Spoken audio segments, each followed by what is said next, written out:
Unfortunately, some people wait for the breakup to learn that they're bad listeners. Some people wait for the heart attack to realize they're eating poorly. That's awareness. You get awareness by getting a punch in the face. I've seen this true with most of my clients and also with myself. Most people need a punch in the face. They need to hit rock bottom. They need to have suffered enough before they are willing to take an honest look at themselves and finally go deeper and work on changing something. And more often than not, the very first question we need to ask ourselves is, why? The obvious answer might be to suffer less, to feel better, to make more money, to finally buy your dream car, or not to be alone anymore. But all of that does not hit the core of the issue.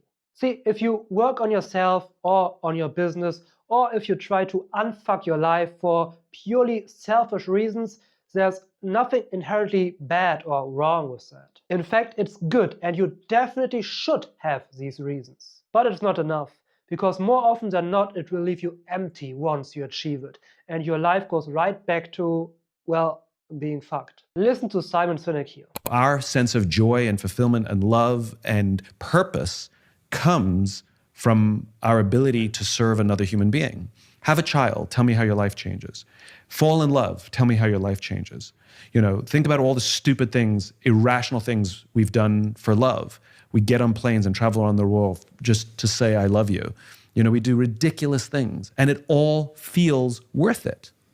And the sacrifices we make for a child all feel worth it, but these are no longer for us, and these things will live on beyond our own lives. They are not finite, they are infinite. And there's nothing wrong with personal achievement, there's nothing wrong with setting goals, but it has to be in the context of something even bigger. In the context of something even bigger. Now, of course, I don't hold the absolute truth, but I can tell you that I have seen this very, very often. How people struggle, suffer, and feel lost in life, and they finally find meaning when they start to serve others, when they put their personal goals and achievement into the context of something even bigger. Psst. Don't tell anyone, but maybe that's also why I'm doing what I'm doing. If you want to get your life together, it's time to stop fooling around. It's time to stop only looking at the surface and using band-aid quick fixes. It's time to finally go all the way to the core, not just of what you're struggling with, but also to the core of the question what you are even living this life for. And this is a freaking big question. A question so big that most people are afraid to ever ask themselves. But if you want to live a truly meaningful, purpose-driven life that fulfills you right to your being, that's the exact question that you need to ask. Let's listen to Simon Sinek again. When we work hard for something we love, it's called passion. When we work hard for something we don't love, it's called stress. Now, in both cases, you're working hard.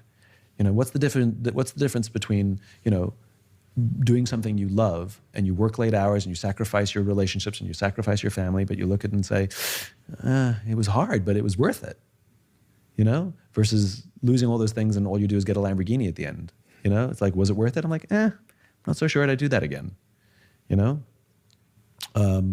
And so I think that's what purpose and cause provide us, is they give us a reason for the sacrifice. That's what love gives us. It gives us the reason for the sacrifice. What is your reason for healing, for changing, for working hard to get your life together? I know you probably expected this video to be different.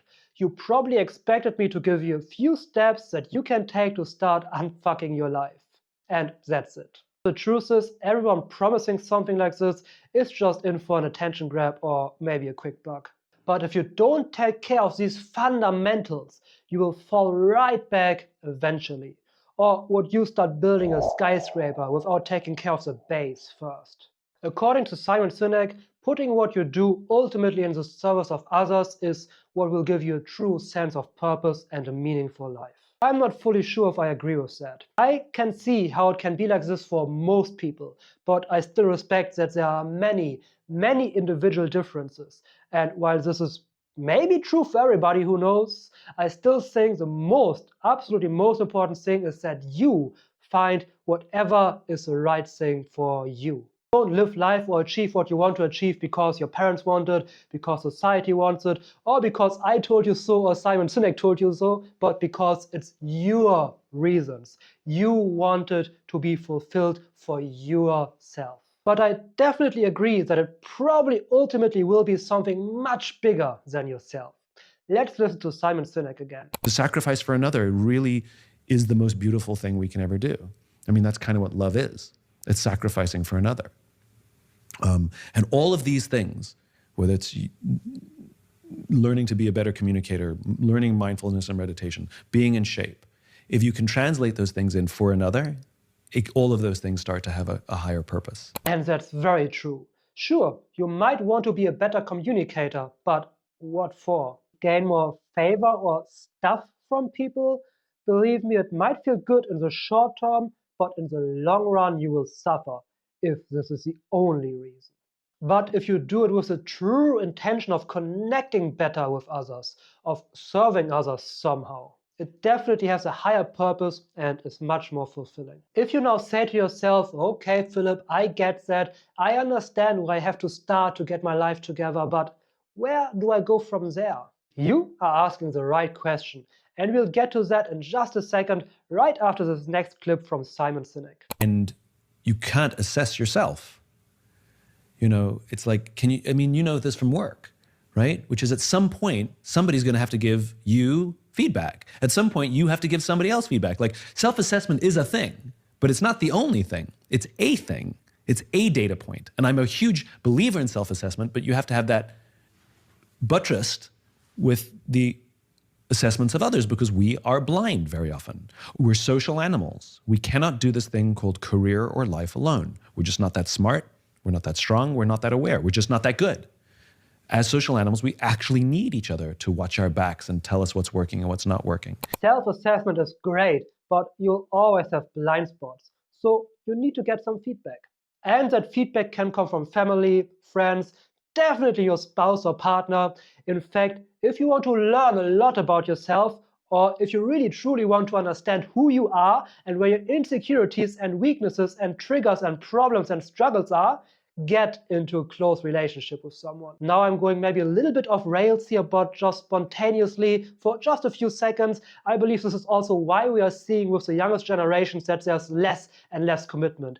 The people suffer more and more internally, mentally, and in a close relationship, it becomes very obvious where your problems are, where your struggles are, what you need to work on. And this is hard, this is painful. So people shy away from commitment more and more so they don't have to look inside and work on themselves. And these days, people rather put blame on everyone and everything else rather than to have a deeper look into themselves. But anyway, a coach or a mentor can be very helpful for feedback as well.